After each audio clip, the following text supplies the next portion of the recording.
Red meat has long been a staple of American diets, but its health implications are sparking heated debates. As we fire up the grill for Labor Day, the question lingers, are we trading tradition for risk? While many savor burgers, steaks, and backyard barbecues, the $500 billion beef industry thrives. But what does this mean for our health? Let's unpack the facts, the myths, and the science behind 3 red meats that demand your attention. What makes meat red? Before diving into the risks, let's clarify the basics. Red meat isn't just a color, it's a classification. According to experts, it refers to meat from 4-legged animals like cows, pigs, and lambs, which contain higher levels of myoglobin, a protein that stores oxygen in muscle cells. This gives the meat its signature red hue. Think of it like this. If it's not chicken, fish, or turkey, it's likely red meat. But here's where it gets tricky.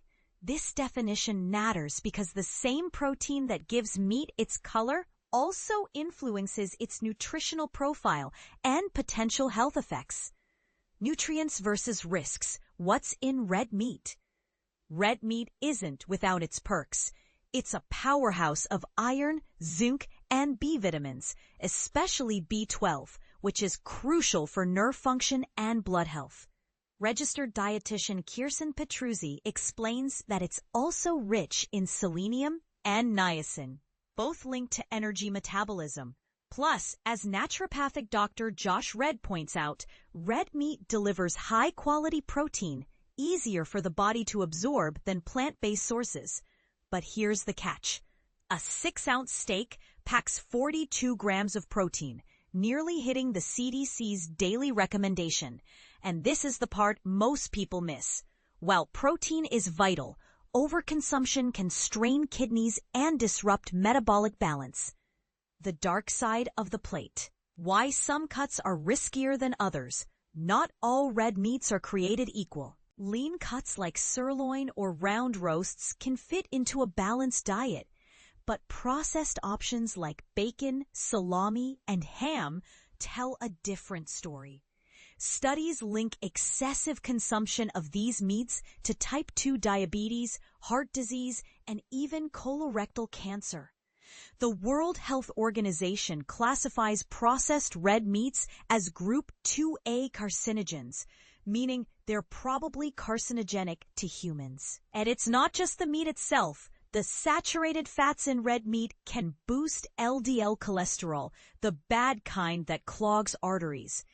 Add in the fact that high-carb diets, common in modern lifestyles, amplify insulin spikes, and you've got a recipe for metabolic trouble. Alternatives and balance. Is there a middle ground? The good news? You don't need red meat to thrive. Poultry, fish, beans, eggs, and plant-based sources like lentils offer similar nutrients without the same risks. Petruzzi emphasizes that the vitamins in red meat are also found in nuts, seeds, and fortified foods. But the controversy lies in moderation. Mayo Clinic suggests limiting red meat to once a week, but cultural habits and convenience often override this advice. Should we banish the grill entirely, or can we enjoy red meat in smaller, smarter portions?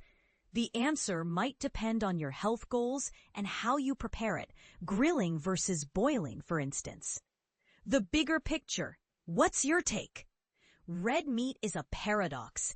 It nourishes and harms, unites and divides. While some argue it's a vital part of ancestral diets, others warn of its role in chronic disease. So, do you think the health benefits of red meat outweigh the risks? Or is it time to rethink our love affair with the grill?